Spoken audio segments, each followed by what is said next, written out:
Hello, I'm Tommy. I'm Jimmy. And this is Denee. Hi. Hey, Denee. Hello. Hey. You've just got out doing some recording. I did. How was it?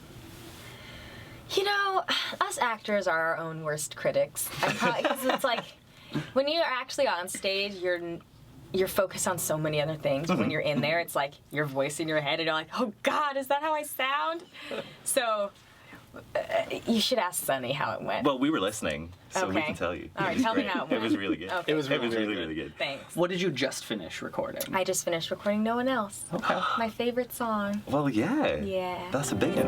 It is.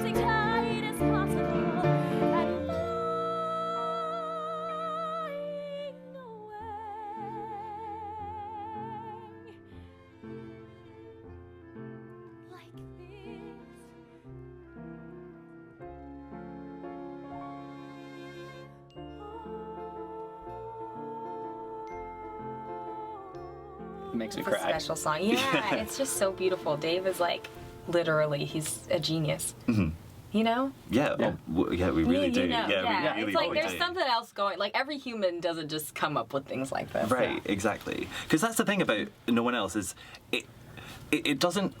It's not the song you expect it to be. Does that make sense? You know, because Natasha is young, and it's so beautiful and pure. You know, it comes from that really, really nice, It's so innocent rich place. and like nuanced, and there's like melancholy, but there's this unbridled joy. Yeah. Yeah. And it is. It's that conflict. I think we talked about this in the podcast actually, didn't we? That it's because it's obviously it's not unrequited love that she has, but it's not necessarily real love yet with Yeah. Andre. And it's all these different They're long feelings. Like you say, distance, I and there's no know. FaceTime. Right. How did they do it? Letters. You know? They wrote letters. They wrote Yeah. letters. That's exactly what they did. In 19th century Russia. But so how does it feel for you? You know, when you're singing it, what's kind of going through your head? You know, I feel like where I resonate with Natasha is I feel like we have a lot of similarities, but I feel like that transition she's about to go through into like womanhood, there's like this joyful anticipation, but there's also a melancholy attached to it, like, because you're saying goodbye to so much, and you're saying goodbye to this childhood, and when her and Sonia fight, and like these things, because she's trying to define herself, and it's scary. And like the lyric, like, we've done this all before. We were angels once. Don't you remember? Like, she feels like she has this sort of connection to the divine. And I just think that's really beautiful. And so the song sort of lies in a very kind of deep place for me. I feel like it's almost like you're kind of experiencing like her religion or her dogma. Like, this is how she experiences the world and what she believes in, you know? Absolutely love that. Yeah. Yeah. You're a spiritual person yourself, and is that? Yeah, I'm definitely a spiritual person, and just like her feeling like what she wants in life, and her love with Andre, and then her love with Anatole is like connected to like divine destiny. Yeah. You know, like I totally get that. Yeah. I think or at least for me, to be an actor, there has to be some sort of element for me Right. to feel like I'm called to do this in some way. Yeah. And that kind of helps you through the times that are really difficult. To feel like you're doing something that's bigger than you. You know? Yeah, absolutely. Because I think it's like a lot of people could play that off as a young trait, you know, of like, oh, so naive, you don't know the world, blah, blah, blah. But it's so respectable. Do you know what I mean? Yeah, it's weird. Like, maybe it's because it's a character bias thing, but she's young, but I think she's making some really intense decisions. Yeah. It's like, Absolutely. I would say at no other time in history. Like, now, you fall in love with another guy and, like, you break up with your betrothed, you're not, like, dooming your family to Right. destitution. Exactly. Right. You know, Exactly. it's a lot of pressure to have on a 17 or 18-year-old, you know, and I feel like she handles it with a lot, and she has the courage to discover something different and be like, this might not actually be what I want. You know, in the book, he literally leaves her for a year Yeah. and like chooses his father's like wants over her, you know. So she's dealing with a lot of complex things that I think even a 30-year-old would probably Yeah. have a hard time processing. Yeah. Yeah. And I mean, she has that horrible exchange with the Bolkonskis. Yeah, Yeah. right? You know, who would come out of that being like, I'm ready. Exactly. I cannot wait now. Makes you question some things, right? Right. That's what father-in-law looks like. I don't know.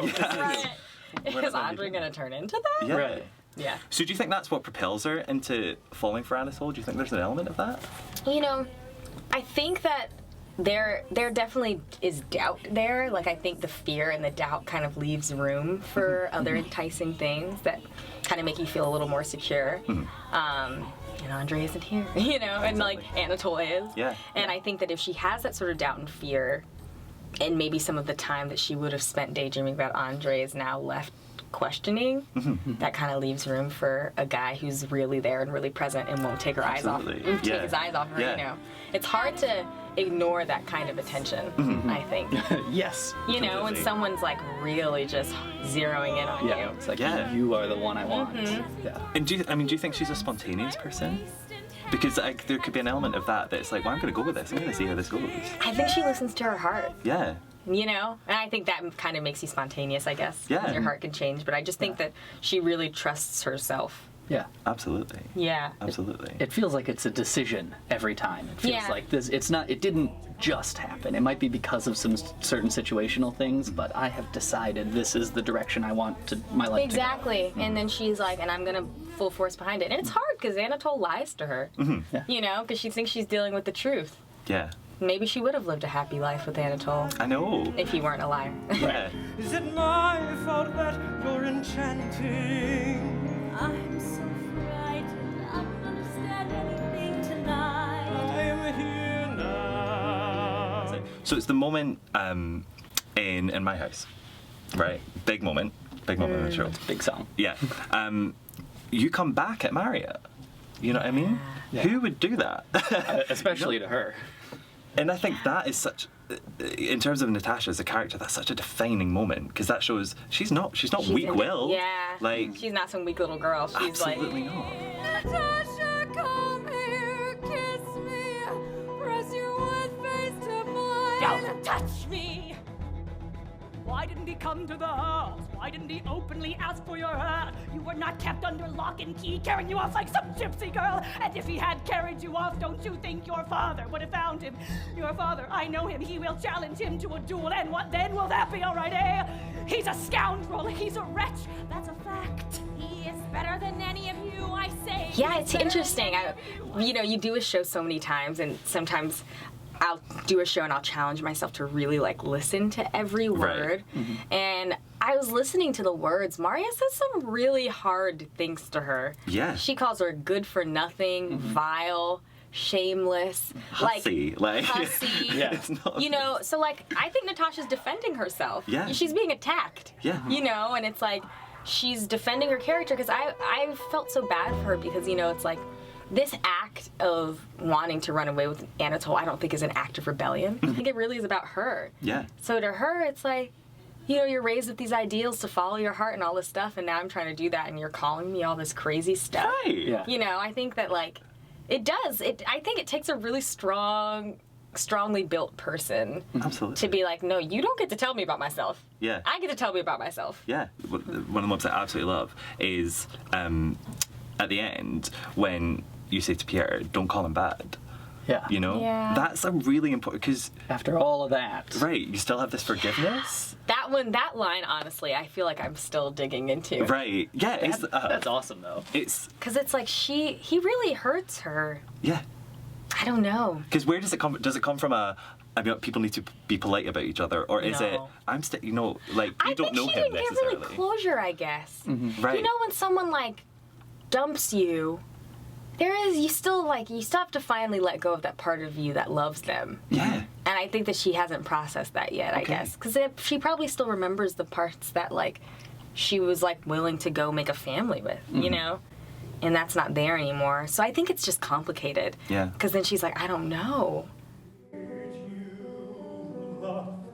Did you love that bad man? Don't call him bad.